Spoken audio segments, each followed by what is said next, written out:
I wanna go home. That's actually much better. I wanna go home. Oh my goodness. Oh yeah, that does work better. That's much better. Yeah. This is better. This is much better. Much better. What was that from?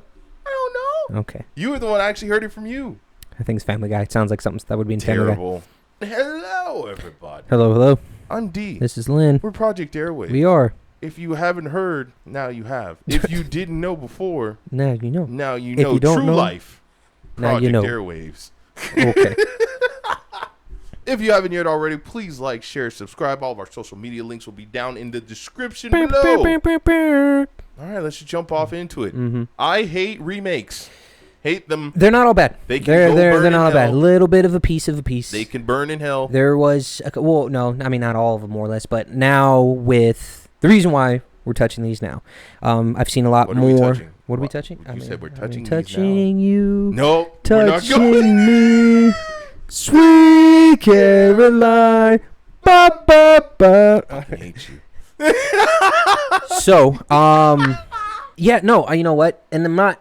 I don't know how to do this without trying to get fucking canceled for saying it. I want to watch a normal movie or a normal TV show without there being any kind of, not a political aspect behind it, but that's practically what it is now, though. Like you said, and you verbalized it very well, the equivalent of checking off boxes. Yes. Like, for one of the things that I was talking about, I know I'm a little far behind because it did come out a couple months ago, but season 3 of The Umbrella Academy. Yes. I was just watching that, and I liked The Umbrella Academy for what it was. It was great. But what's her name?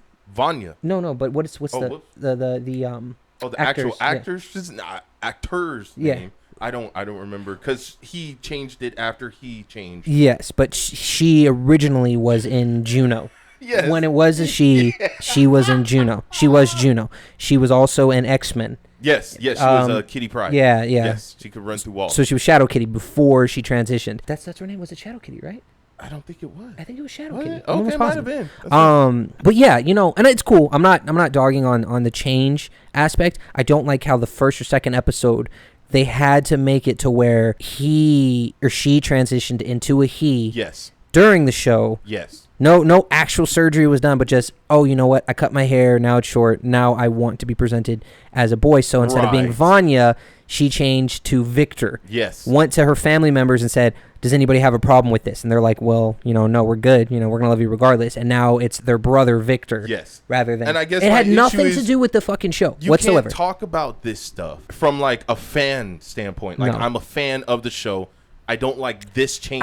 I'd pause without someone being like, "Oh, you're homophobic." No, oh, you're and it's not even that. Because it's not even that. Even in the second season, she was with a girl. So I was like, okay, cool, she's lesbian. I don't bother. That doesn't bother me. Cares. I don't care about it. It's not anything to do with the fucking story. But you changed the entire character for one change, and it's just like it's kind of one of those things. And we'll finish talking about the Umbrella Academy because I got some gripes with some shit that's come out, man, and ladies. Mm-hmm. I'm just saying, but I get where you're coming from because there's a lot of over representation that for me, I personally feel is not as necessary as people make it seem. Correct. Because like even earlier today, I was watching Sister Act with Whoopi Goldberg. Mm-hmm. They had an entire diverse cast. They had everyone of almost every walk of life, minus I think potentially if there were, I didn't see them, minus the Asian kid. And it was just like nobody needed to be gay, nobody needed to be lesbian, nobody needed to be. And even if they were, they didn't make it a part of what the show was. Right, it's just me watching the fucking show. With good characters, and that's really what it boils down to. Look, you can have your political stuff, keep it on social media, keep it in the real world, but when you leave the real world. When I go into the world of science fiction and escapism, that's what they did with the Batgirl movie. Yes. They wanted Batgirl to be I think it was a transgender woman. So they Warner Brothers spent all this money making it, and then at the very end, right before it was about to get pushed out, they canceled it. Yes. They took it all back because they're like, nah, this probably isn't going to be a good idea. No, she was black. Well, no, that's the Batgirl movie. Yeah, Batgirl. So yeah, Batgirl, she was black. I think she was black and she was supposed to be transgender. That's possible too. So, you know what? Damn it. And so another thing to talk onto it. Well, do you want to hit yours or do you want me to do? Yeah, let's jump. I mean, I don't mind talking about mine. So yeah, do your Hocus Pocus and then we'll go into mine. My Hocus Pocus, huh? Your Hocus Pocus. That voodoo that you do.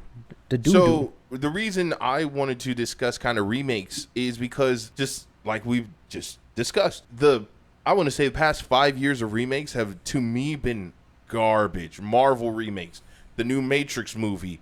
Well, Matrix, was a cash grab only because Keanu Reeves wasn't really trying. But see, here's the thing. they didn't really finish the Matrix with Matrix Revolutions. They kind of left it on a cliffhanger / ambiguous ending. No, they definitely finished it. The war was over, the but war was Neo's over. body was reclaimed by the machine. So you're like, oh shit, what happens to Neo? No, because Neo died for the salvation of humankind. Didn't die. So the not the robots, whatever the fuck they were, the Sentinels, didn't have to hunt humans anymore. So this was supposed to thrive. There didn't need to be an extension of There didn't, bringing but they back left Neo. it open enough that you could have. That's the whole purpose. If you did it right, it's the guess of, I would like to know what else happens, but at least it keeps you wanting more. It does. That's when it got brought out, they're like, oh, let's put Neo in here, because you could tell if you watch the movie closely. Yes. He never physically fights except for one time. Yes, that's what Everything I heard. else is Trinity everything and else the new is kids. all him doing a force push. Yes. He's riding on a bike force push because all of his fighting was saved for him doing John Wick 4 because he was making 2 movies at the same time. Right, which is ridiculous in the first place.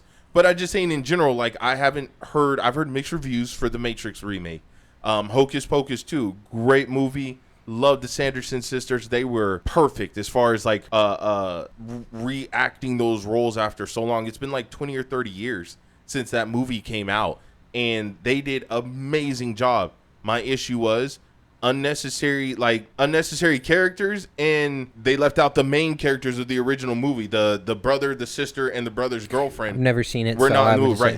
say- Lynn wasn't a child. No, so, I wasn't. I was a grown He up. didn't have a child. I was born in one of the horror movies. He was born like with a actual good horror scary movies. I liked Halloween. I liked all that stuff, but the kiddish Hocus Pocus movies, I was never good. Just like my Halloween gosh. Town. It was great. trash. You weren't a child. Trash. Go I was. home. I think the most non-scary thing I watched was Goosebumps when I was a kid. That was great. Yeah, but that was great. supposed to be scary when you were, and it's like it kind of watered me had down. Like scary okay, episodes. yes, there were a couple of episodes that were scary. You know what really scared me back in the day? That MTV show Fear, where they took like I don't know, 5 or 6 people, dudes and girls, and they locked them in like a haunted prison or a haunted camp or something. That sounds like Ghost. What was it? Ghost Hunters or Ghost? Kind of, but it was a game show. It's called Fear? It was called Fear. I think it was called. Yeah, it was just called Fear.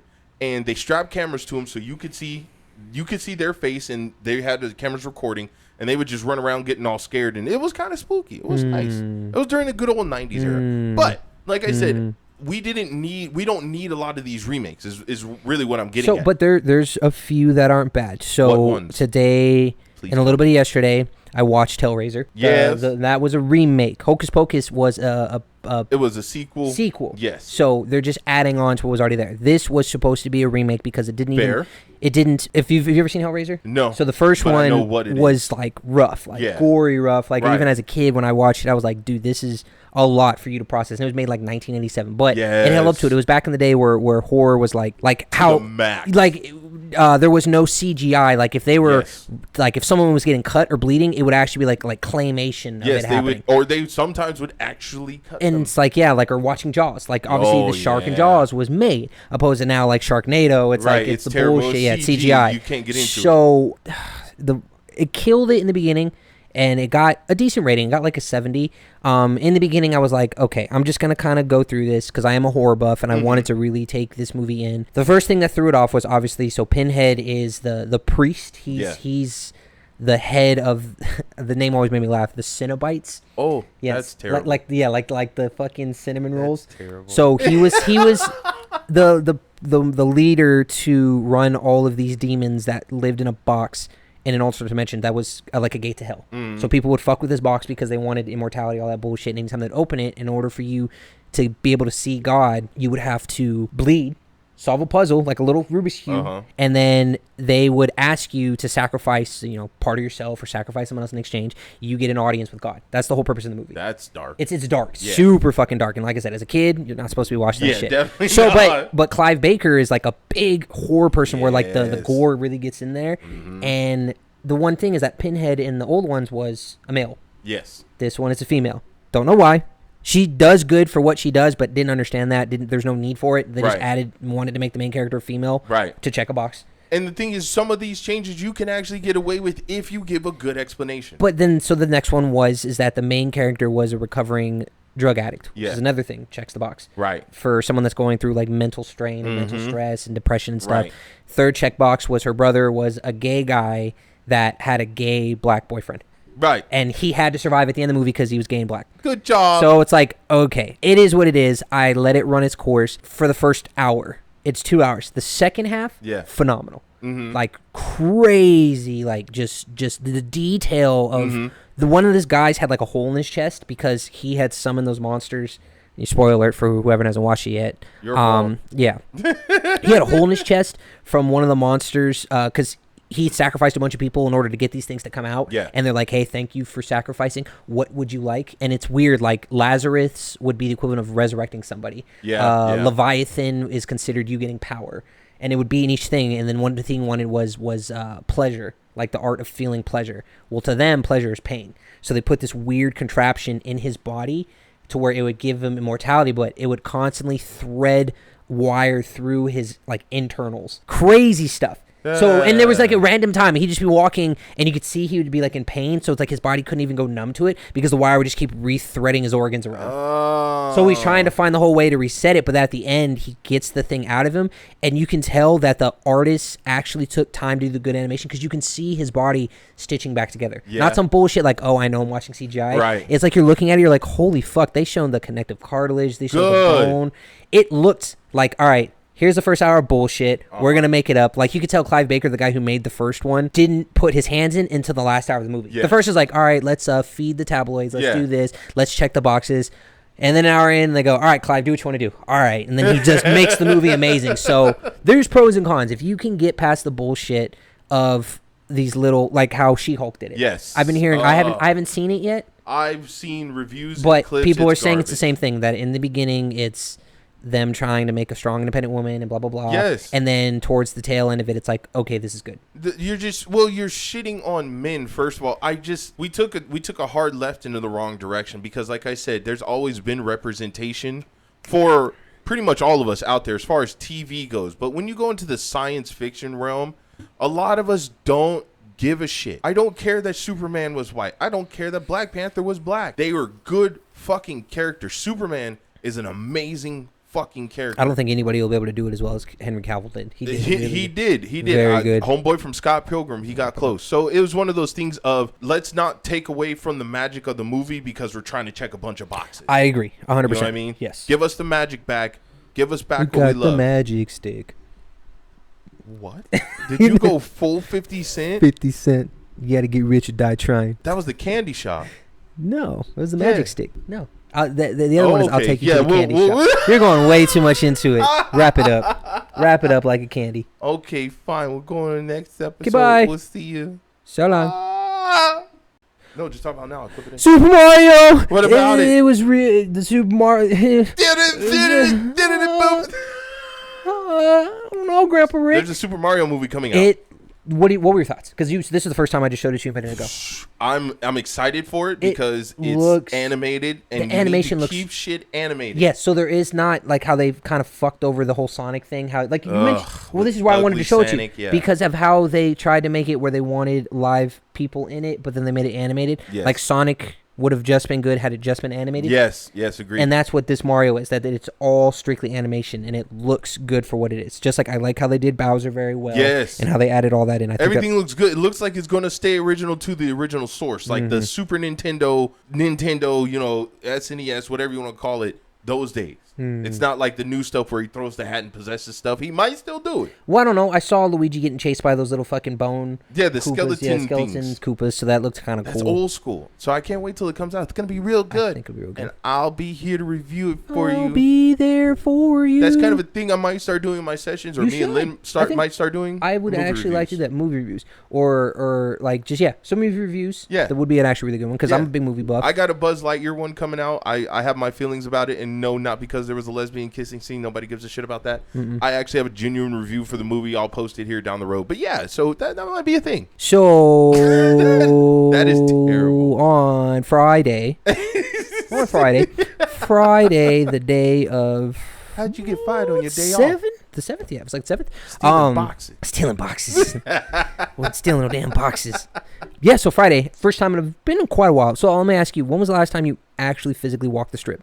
Was it when you were employed? Physically when walked you were employed with like security? Yes, when I was doing security. Right. We drove the strip after the pandemic when it was blacked out. but I haven't physically to actually walked it go since on I the was strip. working. So Yes. to be honest, it's the same thing. As a local, there's not a lot of people that I know that are even locals that go strip walking. No. You know? So when we went, I went with the girls to go check it out. And I hadn't been down there and I patrol it like if I have to like go in between work and stuff like that. Right. But I actually walk it at night with like civilians and stuff. No. I hadn't been down there since I was probably like a fucking teenager with like Ian and all them. Right. Back like when TI still had their fucking the boat and everything. Wow. And so the boat's gone, which is crazy. You know, What? that's the TI boat's not there no more. Why? Yeah, they Right. filled it in for other stuff. The transition, and this is one thing that kind of amazed me. Like, we're so accustomed to seeing our normal Monday 9 to 5, patrolling or living in the same areas that we're always in.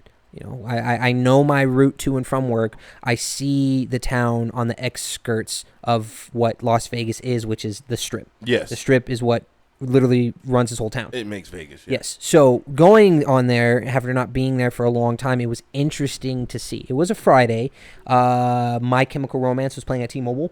Oh, wow. So I already knew this because of work and stuff like that they were going to be there. So what we did is we parked at the Aria. Aria and Park MGM share a parking garage. Yes. So we parked on the rooftop. Grabbed a couple drinks and stuff. The kid grabbed a little Arizona tea. Oh. And we went all the way down to where T-Mobile meets up. And I know where everything is because, remember how I told you I do the bike academy? Yes. Oof. So there's been 4 times now in the middle of the day for fucking 6 to 8 hours, I would have to do that victory ride where I would ride my bike all around with a bunch of other officers for bike officer training. And ready for working out.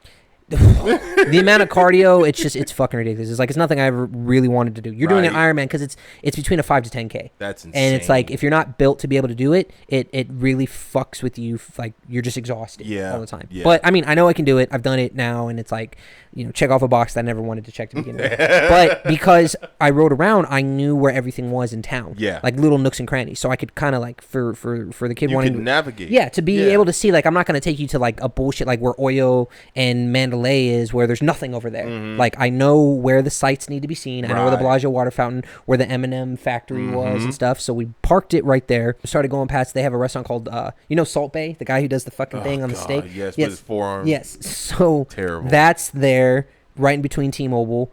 They got a whole bunch of little restaurants that you can kind of walk through and stuff. Went to the M&M shop, which was still the same. It was pretty cool for what it was. There was a Coca-Cola store.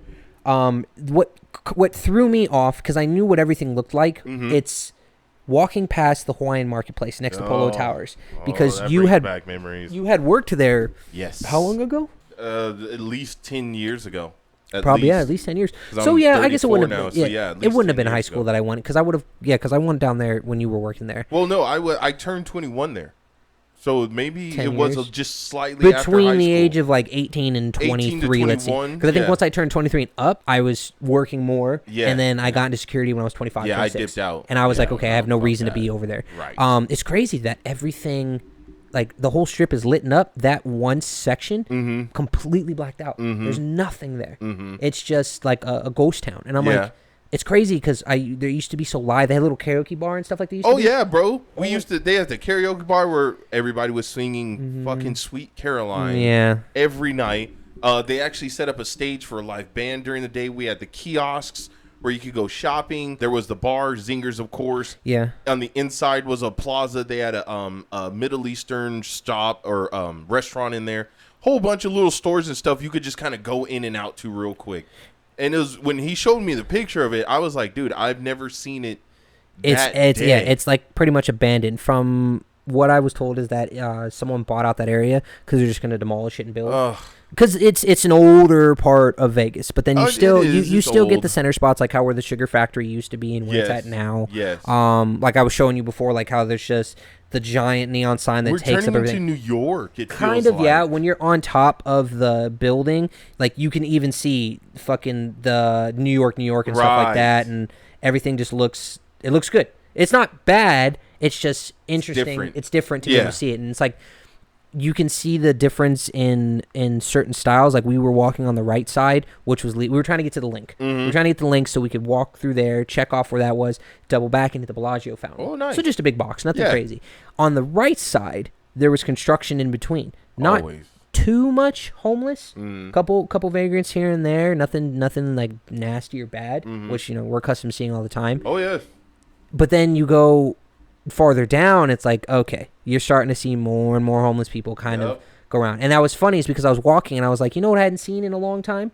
The people that would fucking slap the cards. Yeah, the porn cards, right? I'm like, oh, they're not here anymore. No, they're still there. So you got to go to a certain part of town. If you get real quiet and you put your ear to the ground off in the distance here. That's all it was. And it's just that. So before we had crossed over, right, because of the concert and the venues, or I'm assuming just how the strip is, Metro parks their squad cars along the side of the road. They're not physically in their cars, but their lights are running just to make a police presence. And there's a crossing spot to cross the street from where T-Mobile is to, I think, I don't know, wherever the M&M factory was. Yeah. And there's 2 Metro officers standing there. And I'm like, okay, you know, it's cool that they're still showing presence. So traffic hasn't started going yet where people can cross, and you see a guy and a girl running across the street. Oof. And Metro starts flashing their lights at them, and they yell, and like, you know, Metro, they can say whatever the fuck they want. People think that cops have to have the courtesy of being kind and not swearing. So the guy goes, hey, what the fuck? He goes, do you not have a brain? And the guy's like, yeah, I got a brain. And he just keeps walking, and he goes, you're jaywalking. Did you want a ticket? And the girl's like, it doesn't matter. We made it across the street. So they beeline past the crowd and start going up. And Metro starts yelling at him like, hey, turn the fuck around. So they break through the crowd to go grab these people. And it's fun. I found it so like euphoric, the fact that people that still think they can get away with little shit like that. Yes. And that the police were able to actually go in there and say, hey, we're still keeping an eye on you for shit like this, just because you think, because it's true. Had these dumb fucks crossed in traffic and a taxi came and just fucking hit them because cars were just flowing, you know, it would have made everybody look bad. It's happened before. That's why they don't want you jailed. And they're like, oh, they want to be like, they don't think that they have the ability, or Metro has the ability to like restrain them or fucking give them a ticket. But Metro straight cut through the crowd, push past me to get to these people and be like, hey, you need to fucking listen to us. Not, oh, you can talk shit and then walk away. And if you don't move, you're obstructing justice. Good job, asshole. So I liked it. Right when the guy's crossing the street, he's flashing light. He goes, hey, do you have a fucking brain? And the guy's like, yes, I have a brain.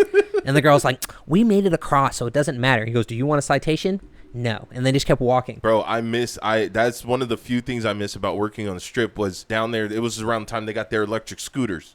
Those things were silent. You couldn't hear them, but the Metro said they could go up to 65 miles an hour. I mean, you're going to catch up really fast. They had the bike cops, too. I saw those bike cops wreck people with their bikes. Like, dude was come out in Metro with a skateboard, and he tail whipped that bike, and that tire whapped that boy. I was like, whoa. They do the same thing with Metro security. Don't play. They teach you how to fucking get the bike and put it in a riot mode where you can actually like hit people with your fucking bike. It's almost like a what is it? The bumper on front of the trucks. It's cool stuff. But you know, overall, I was just wanted to put it out there that it's an experience. You know, you obviously always still have to be careful, which is our next topic we'll lead into here in a minute. Yes. Being aware. The reason why Vegas is just different though. It is. It's the consistency of knowing where you're at, what you're doing. The one thing that irked me, and you know, when taking the kid down there to be able to see where everything is, I liked that she could experience that. Right. Obviously, the comfort more or less is that her and her mom, when they wanted to go, they first didn't go when I wasn't there because they were at the fashion show. And it's like, the strip is scary if you don't know where you're going. Yes. I know everything is. I'm confident in my ability to protect myself and people around me. And pretty much first rule was like, all right, you know, you stay in front of us, you walk with us, and then eyes on you at all times. Eyes at all times. And it's cool. It just, you know, puts her head on a swivel to kind of give them the idea. And first thing, you know, I asked her is like, you know, how'd you feel? And she goes, it's crazy. There's always things happening. Yes. And she goes, there's always things happening. And what's funny is the only thing that scared her wasn't the homeless people. It wasn't Metro acting crazy, or it wasn't all a bunch of stuff. It was the showgirls. Oh, I don't know why. Like, oh no, the showgirl is looking at me, and I thought it was funny. It was cute because the showgirls are just doing their own shit. There was nothing else other than a couple homeless people, the people with the cards, and then just multiple different showgirls, which will lead into the next topic. Because the thing about the strip is, strip can be scary because you take one wrong turn, you're in a back alley full of crackheads. You know what I mean? It can get real bad. I saw tourists, and this is the thing, is that you're walking on the strip, and there's certain pockets where everybody can kind of walk, but then I noticed there'd be times I would have to slow my step down because it's like herding cattle. Everybody's walking one way, but you would see people going down alleys. Right. And I'm like, all bad. But what I saw at the end of certain alleys, there would be a security officer there. Good. And I'm like, that's smart. Good. That they have security there, because these tourists are so dumb that they'll just go through They'll wander into a fucking oblivion, yo. Like, you will walk into a fucking trap house and never come out. Yeah, human trafficking is still a big thing. Okay, the shit is nuts. All right, you got anything else? I'm here, man. Wrap it up. All right, wrapping it up like a... Never mind. My dick in a box, and we're out. Okay. Okay. Okay, so... We're back. Little bit of news. news going around town. News. Yes. It's upsetting. It's upsetting. It's serious stuff. It's things unfucking necessary. Something that doesn't happen very often here in town. Crime is obviously always going to be a thing. Crime in a mass aspect. They were trying to make it kind of like not like a mass murder, but like multiple homicide. So from the resources that I got from it, this happened on Thursday. Granted, previous story we were speaking about how going on the strip Friday. Yep. It didn't stop me or anybody else from doing what we were doing, but it just makes you aware of your surroundings when situations are happening, especially when we're dealing with people that you do not know. Yes. Just prior to the conversation we were having a minute ago for the last episode, we stopped at the gas station and I was tired. I didn't want to get an energy drink because I knew we were going to grab, like drinks, like little mixed drinks and stuff like that on the way. So I got a little energy shot and I asked I was in line waiting before we went on the strip, and I had asked the counter guy, do you have like 5-hour energy or something like that? Normally I don't drink those things because they're fucking garbage. But I needed something quick in order to get you going, because I just got off of work, right? And we were about to walk around the strip, so I need all the energy I can get. And we were walking out, and I had both the girls with me in front of me, and this guy followed us out of the gas station. And he goes, "Hey Ben," he goes, "So I heard that you wanted to kind of wake up." And I look at him, I'm like, "Okay." And he goes, "Yeah, I got a multivitamin back in my car if you want it." Some random guy I don't know. And I look at him, I was like, "Nah, man. I was told as a kid not to take candy from strangers." Come on now. He's like, "Oh, yeah, it's funny." He goes, "All right, you sure?" And I was like, "Yeah, I'm good." He's like, "Oh, okay." So just like it's little interactions like that. You don't know what people are going to go by. Another thing from the strip. Another one. Sorry, I got to double back to before we get into the serious topic was there's promoters on the strip that are trying to promote strip clubs. Yeah. And a promoter walks by and he starts handing cards to people. He goes, "All right." He goes, "Anybody want to go to Sapphire for anything?" And he goes, "Hand me a card." I was like, "Nah." He goes, "I got my M&Ms. I'm good because we got M&Ms for the thing." And he goes, "Nobody wants some warm titties, huh?"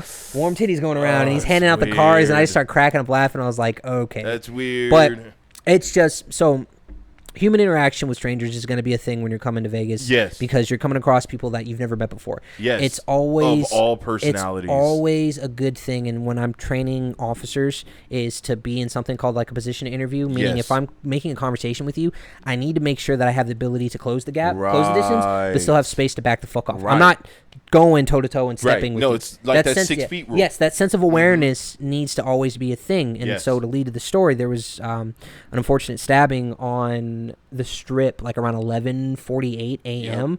Right in front of the Wynn. From what I got, for the most part, is this is a guy that was coming out of California. He was supposed to be coming here to Vegas to stay with his friend. I'm not going to even bother putting this guy's name out here just because it doesn't really matter. He's irrelevant. He doesn't matter. But this was a guy that was an immigrant that came out of Guatemala that came to California. He wanted to come live here in Vegas. The guy he was supposed to live with shot him down and said, "You know what? I don't want you living here." So the guy wanted to get a trip back to California, and he was supposed to be a chef. Now I'm gonna pause you right there real quick because that's where I would have sympathy at first. Yes, because I understand. He's trying to do something, and he said that he was a chef trying to live in Vegas and cook and do his own thing. It's part Someone two. was supposed to take him in, and it does. It also makes a point to stay that you don't know your actions. Keeping a promise for somebody, that might have been their last straw. He might have saved somebody, like everybody's life. Exactly. Yes. Had he followed through, not like, "Oh, I know you came here with all your savings and you have nothing left." Well, it's kind of like you said, like when you were a runaway back in the day. You know what I mean? If it wasn't for you coming to stay with me, not saying you would have done something. No, and that's the same thing. Is that and I'm thankful for D even to this day. Is that there'd been a time I was a runaway, I was homeless, and I had nowhere to go, and I was a kid pretty much just fighting for the most part. And I'm like, you get to a point where when you become hungry and you're younger, that you want to do things reckless. Say, "Fuck it." And D was the only person that literally took me in, took all of my shit, and I was living in his living room until I could build myself back up. Granted, trust me, the minute I had a foundation, I'd gotten 3 jobs. I was working at Smith's, I was working at Tilly's, and I started pushing to get my liquor license so I could be bartending. And I told myself I will never, ever revert back to doing and this again. That's why I say in the beginning part of this story, I had sympathy. It's moving forward. It's the end part where you can go fuck yourself. Yeah, it's the end part. So this individual was trying to sell his kitchen knives to make money, and something came across the line where he came across 4 showgirls doing the show shit, taking pictures and shit. They stand with people. He had asked, people had been rude to him the entire time on the fucking bus, and he had asked security some chauffeur to ask. No, you know what it was? He'd asked a chauffeur for a ride to California, or at least contact ICE so they could deport him back to Guatemala. Which makes no sense. Just because he wanted to get home for whatever reason, you know. Right. So when he'd asked security about being able to sell his knife somewhere before he got arrested, security told him to jump off in front of a train. Yeah. Which I don't know how that fucking works. Maybe, who knows? I mean, yeah, but it's Vegas. It became a thing where the guy got consistently shit on. Yes. And Vegas doing what it is. If you're not strong-willed, this town will eat you up. Yep. And so, you know, it'd shoot him up, He snapped. spit him out. His last thing was he saw these showgirls saying that he wanted to take pictures with them. These showgirls started backing away from him because they thought he was weird. And he just pulled his knife out. He stabbed one in the back, stabbed another one, started attacking people in the crowd. He got into about Fucking 8 people insane, until one of them died. And then another one died right afterwards. It was the whole concept of just somebody who had a mental breakdown, couldn't take doing anything anymore, and then got to the point of, if no one will take me home, if nobody will take care of me, then I'm gonna do something to get attention. No, that's I'm bullshit. not justifying it, but I know, I get. But that's a bullshit. I get the concept of, like, this is what homeless people do. So let's say Mosley, for instance. This person's homeless. He's psychotic. Yes. Schizophrenic. Homeless. But did Mosley ever kill anybody? I don't know. As far as you knew, because I worked with Mosley for 10 years before you came out. Yes, you're the one who told me about Mosley when it first started. You. when Mosley trickled in, it's like, when Mosley would get so fed up with being outside, knowing that he had nowhere else to go and it was too hot or too cold, he would stop giving a fuck. He would commit a crime, and his crime was, from the last one I remember, is that there's a marketplace inside of the casino at Mandalay. He went in there, grabbed a bunch of chips, a bunch of fucking drinks, and started eating and drinking this stuff, smeared all his face, and then waited for security. Right. It's kind of like he never attacked anybody, and Mosley he did attack somebody. There was a female. That's fair. I'm gonna give you that. There was a female that was coming over Luxor, and same thing. People were talking shit to him and stuff like that, and he was laying almost butt ass naked on top of the pretzel shop, some place called Pretzel Time, in between Mandalay Place and Luxor, and some drunk female, went and smacked him on the butt, and he got up. See, that's provocation. Beat the shit out of her. I'm not justifying it. No. But that was provocated. I'm just saying people that was provoked. But yes, you're find right. motive. When you have nothing to lose. When you have nothing to lose, and you're like, because it's either I'm homeless, alone by myself, I need to get some kind of reaction. But that's the thing, is like, look what happened. People happen to be in the wrong place at the wrong time when someone had a mental break. So mental health is a scary fucking thing to deal with. It is. It's what's crazy to me is, like, why are we resorting to violence? I get if you wanted to yell. I get if you wanted to. Dude, we literally have people that walk around the strip just breaking glass, just breaking signs, being like just vandals. You could do some dumb shit like that. You want to go harass Metro? Go harass Metro. They'll gladly take you down and take you to jail. Whatever you want. Why are we resorting to hurting innocent people? This is coming from someone that's been doing security for quite a while. Right. And we both have. Yeah, I understand the concept of getting a reaction from people. Yes. It's a human nature to... Why am I going to keep to myself? For what? Yes. No, keeping myself has left me with nothing. I'm completely alone. Yes. I have no way out. So the only way, it's like, let's limp this up to like what a child does. Yes. What do children do in order to get attention? Throw tantrums in most cases. That is the equivalent of adult throwing a tantrum. It is. They needed a reaction. At the same time, if a child throws a temper tantrum, they're not going to grab a fork out of your silverware drawer and go to the nearest socket and try and X themselves. Would a kid do that just because they're angry? That's an adult version of what they do. And that's what I mean. It kind of goes back to what I've always been saying. We need to shift as an entire society. That should not be your first course of action. Now, granted, yes, he was being bullied or made fun of on the bus, and then the showgirls did whatever they did. Okay, cool, I guess, but it just said he was trying to get home to Guatemala. Exactly. So how is killing people going to get you home to Guatemala? And like I said, I think what happened was, and again, I'm not justifying this individual. Everything that he did was wrong, and we're just breaking it down. It's not fair that people, like I said, walking with the strip the night afterwards. Right. If I'm in that vicinity and that's happening to me and I have nothing to do with this person, it's like the equivalent of like someone committing suicide and then taking out a bunch of people with them. Yes. Like I go blow myself up because I feel like shit, so let me go to a bank and blow myself up around people. Right. That doesn't justify the cause. I understand you're going through shit. I'm not saying self-harm upon yourself, but don't drag people into your bullshit just because you're upset. Because you eerily planned. There's a difference between being upset. You and I have the logic to be able to know that this is something that's wrong. Yes. But some people, especially an immigrant from a different part of the world, They don't have that. Like Jeffrey Dahmer, for the Which example. is Like it's like the true. equivalent of like someone that doesn't know. They know it's wrong, but they're like, well, it's my nature to have to do this because I can't switch that Which part is of me. also bullshit. No, you can, and that's what I'm saying. The fact that the majority of us do it every single day. Have you not been ever angry enough that you could physically harm somebody? A majority, but there's still a 10%, There are. 5%. There And that are. this individual, Yes. 10%, 5%. Yes. They just have like he knew what he was doing. He knew when he did it. It's not like he attacked one person. No, it wasn't. Like it, 8 people? Which is the sign of someone that is doing something in a rage. Yes. It's the equivalent of I found someone, I stabbed them 50 times. I'm in a rage. I wasn't trying to Blackout kill this shit. person by stabbing him in an artery or getting a specific area and then letting him bleed out. I'm trying to do as much damage as possible because I have no control of what I'm doing. I'm just fucking doing it. Which is I don't agree with it. I think it's bullshit. Yes. This is the the psychological aspect of people that have just gotten to a mental distraughtness of just I agree. I have nothing left. I And agree. like say, let me fucking go head on, balls to the wall. It's scary. It's scary that people can go to this and then do harm in such an Because abundance. like my of different ways. stepfather says, you didn't walk up to Metro and try to stab them. You didn't go to a fucking you police went up against precinct. you went up against civilians, and this is the one thing that pissed me off, and this is why, like I said, I do not side with this person. Is he said the reason why he was doing this? What did he say? The reports say that he stated he was hoping officers would shoot him. So it was him trying Why to didn't go. you just go straight for a cop? Exactly. Why not go for a cop? That don't make no damn when sense. he made one of his comments, he said that what is it? He told officers that he did not say anything to the victims when he was stabbing them, and the reason why he was stabbing them is he thought the women were laughing at him and making fun of his clothes. Oh no. Exactly. So Oh, no, my he was fifis. already, and then what is it? He became angry and stabbed one of the women in the chest, after which he began stabbing other women in the group as they ran away from him. You just got offended and hurt, And you killed people. and decided to start going on a rampage. No. Like you said, had he wanted to do something and really end it, go towards someone that's after trained. the people that will take you out for you. But You know what I'm saying? people want the easy route. They want to get a mass reaction and then jump ship, because there was a thing. My brother just mentioned it to me not too long ago. I mean, this is obviously going off the topic of it. This was in Taiwan. Yeah. Not too long. Same day or like a day before.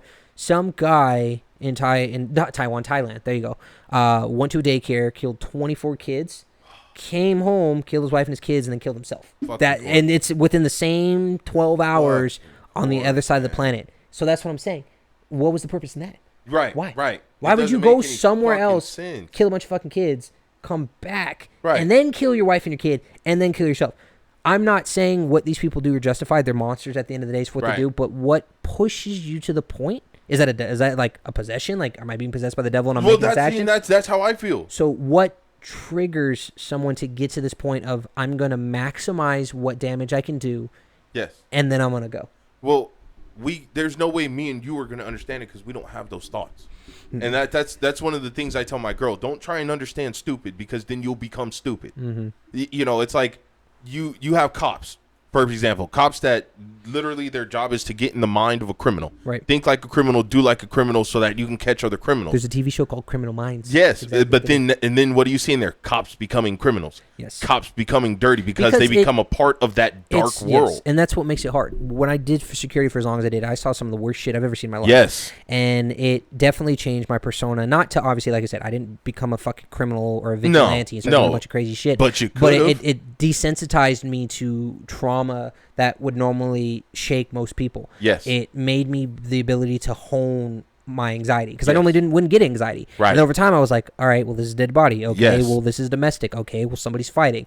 Now it's like, okay, my body's going to go through the motion of fight or flight, of Yes. something's wrong, and I've learned to control it. Yes. It It's like sucks. not knowing you have PTSD until it happens. Yes, and and that's exactly what it is. It comes to the point, it's like when you try to go talk to people that are like these things, you have to find someone that's like-minded Yes. in what you're doing. But that builds the difference between someone that is disciplined Yes. and able to control what they're doing, opposed Yeah. to someone that's just, okay, this motivates me to do something. Well, like even me, I have to warn people, especially new people that I meet, don't sneak up on me. Just don't, especially on the back, from my back. I've been rushed too many times doing security that I would rather have my back up against a wall facing off against a bunch of people than to be left open. And it's what is it? Like it's an auto response. Yes. I'll be talking to officers at work that are brand new to security. Like they've never been in security in their lives. And because I teach the defensive tactics portion of it, these people will come and talk to me. Normal people. Like if you've been around an officer long enough, you know that we have conversations at a limited distance. Yes. And we're within each other's peripherals. You're not talking to me from behind. There's a certain way to approach each other. Yes, we'll approach each other in a very normal aspect, or for us normal. For them, they're like right on you, and my body naturally backs out, and then I'll talk to them, and it's like I notice I'm sizing them up. And one of the officers that I work with now, she's like a very like dominant female. Noticed it too. She's in the military. She's ex-military, and she told me when she was coming up to me, she goes and looks at me, and she goes talk to me, and I backed up, and she's like, "What are you doing?" And I was like, nothing. Just having a conversation. She goes, "I apologize." She goes, "I copy that." She goes, "A firm," and I was like, "With what?" And she's like, "Your stance. You changed. You instantly did that quarter step turn." back. Yeah, I quarter stepped back and started talking to her normally. I was like, I told her, I was like, "I'm so sorry. It's not intentional." She's like, "No, it's fine." She goes, "Trust me." She goes, "I was in the Army. I know what it is. I'm accustomed to that." And with her being like a strong black gay female, she's like, "I know my dominance of being able to have to talk to people a certain way." She goes, "I just wasn't expecting you to completely turn me into in your mental, I was a threat." Yes. Based off of what you were doing. Yes. And I was like, you know what? That's just who I am as a person. It's who I am. Yeah. My girl, she makes fun of me. She's like, "I love when you go in your Power Ranger pose," because she'll like creep around the corner or I'll turn around and she'll be standing there and I'll instinctively put my hands up to either throw a punch or to guard from a punch. Because like I said, doing security, I've had all types of shit come at me. Your stance is already proactive. There was a thing, I'll add it off to a light note to end this episode. On Thursday, it was either Wednesday or Thursday, one of the two. The location that I'm at, it's a giant fucking building. Really? Do you want to tell them where you live? I work for a security company. I'm just saying. I don't live there. By all means, come in. Good luck. Don't. It's like the worst. That's the worst place to try to attack with a bunch of armed people that are trained to fight. Let's not invite the crazies. Corporate security had gone upstairs, so they're called security service. It's the guys who patrol the building, because that building is also used for human resources and job fairs. They had gone to go use the restroom, so the front was unmanned. My defensive tactics training room, which I call the dungeon, is where everybody's training, right? So all the students, we had like roughly 30 students there. All my instructors were in their training in the kitchen around the corner, and I had my back. I was leaning up against like a portion of the wall and was facing towards me, and we were talking about something. And I could feel that someone was walking past me. You know, there are people coming and going in that kitchen. And I turn and look over, and it's a vagrant that made it all the way into the fucking building. And she's looking around, and instantly I knew it was a vagrant because clothes were fucking dirty. It was a tiny little like WFA white female adult, and she had a Paw Patrol fire truck hat on. Damn it. So she comes up and looks around. So I'm backed into a corner. Yeah. And I'm like, well, fuck, I have nowhere to go. There's a table next to me. I'm there in the corner, and because on the other side of the wall, kind of comes out to kind of like cut her off, and this lady walks right up to me, and I was like, "Hey, can I help you?" And I go to my POI stance, mission interview, bladed stance. I got my hands up, and I'm like, "Hey, can I help you?" Because granted, HR comes in and works in there too on the third floor, but they kind of look like fucking cave people. They're just they work around computers, and they don't go out during the day. No sunlight. No sunlight. Just yes, vampires. So. First, I thought it was an HR person, but then I was like, okay. I looked up the clothes. I saw the outfit. That she had a plastic firefighter hat on that said Paw Patrol, and I was like, okay. So I was like, can I help you? And she looks around. She goes, yeah, I'm looking for something. I'm like, okay, what are you looking for? And she's like, so I was supposed to be waiting for confirmation for an interview for something. For position. I was like, that's cool. So she backs up towards me, because kind of walks up on her. She walks maybe 5 steps back, turns her right, and she looks straight dead into the DT room where there's 30 fucking officers training. Right. And she's like, what are they doing in there? Yoga? And I was like, no, they're stretching for defensive tactics. She goes, oh, I'm flexible. I can teach people defensive tactics. Oh, here we go. So she throws her legs super high up in the air, like Power Ranger stance, full on gymnastic, grabs her ankle, and then slams her foot down on the ground like a sumo wrestler, and her Paw Patrol hat fucking falls off. Her phone falls off. Little pocket knife falls off. Everything. And Jordan, who is one of the DT's guys, he's the massive Samoan dude that I showed you that we tried to put in restraints. So he's an Uso. Jordan walks up, he goes, hey, what's going on? Walks up on her. Granted, Jordan's huge compared to this girl. Right. She looks up at him, and she goes, you're fat. You need to need to work out. And he goes, he's like a big teddy bear. He's Yeah. like, oh, you know, I'm on a water diet. But thank you for letting me know. What can I help you with? That's nice. He goes, let's push you outside. Or let's talk to you Right. out here in the lobby. So he kind of pushes her out. I wrap around the other side to see where the fuck corporate security is. They're nowhere to be found because the dude's taking a shit. So finally, corporate security comes down because we're not allowed to go hands on because we're not security officers anymore. We're academy instructors. Bullshit.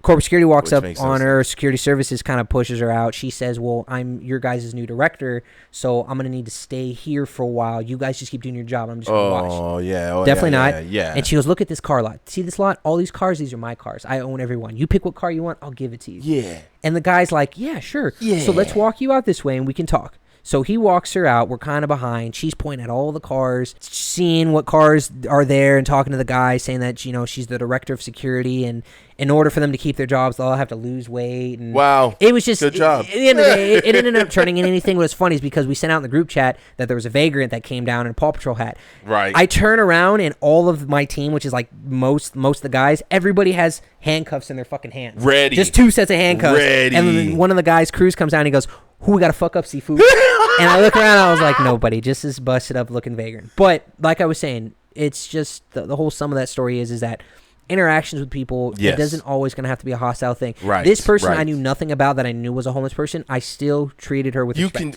You can still treat him like a human. I still talked to her like a human. You know what I mean? Broke her down. Like my VDI, my verbal defensive influence, kind of came into play because I asked questions. Because I gave the benefit of doubt. Hey, who are you? What's going on? Right. What do you need? Jordan, same thing. She made fun of him. You didn't come in there with a threatening posture. Yeah, I wasn't so like, who the fuck are you? Get the fuck out. And had I done it differently, like I said, when she engaged to talk to other people and did her weird ass fucking stretch, a little pocket knife came out. Right. So who knows? Could I overpower her? Yes, but could have gotten stabbed. Why? Right. Why would I want to be wrestling a vagrant? Right. When you're talking to somebody and you're dealing with a certain kind of person that might not be mentally stable, right, take the time to kind of break down their psyche. I need to know. It's a psyche valve. Well, just be a human. Be human. You know what I mean? Be if human. they say hi, say hey, have a good day. Keep it civil and match or counter if it's anything more hostile. But keep your distance and have the conversation. Yes. I don't unless you're buying me dinner or you're my family, right? Like my friends who are my family. Right. I have no reason to be that close to you. Right, and that's what I'm saying. Being a street performer as well, that's a dangerous job. On the Strip, I met all of the street performers pretty much in that general area of a Hawaiian marketplace, and they've told me some of them have been stabbed. It's they've scary, been robbed, and it's like the very next night. shit. I went down to the fucking Strip, and they're still replaced. Showgirls like still the Sims, there. like the fucking Sims. They just pulled 2 more from the sky and put them down there. They kept fucking working, still doing their job. Because that's Vegas, man. That's all Vegas. about money, baby. Always growing. Okay, right, if your eyes aren't green.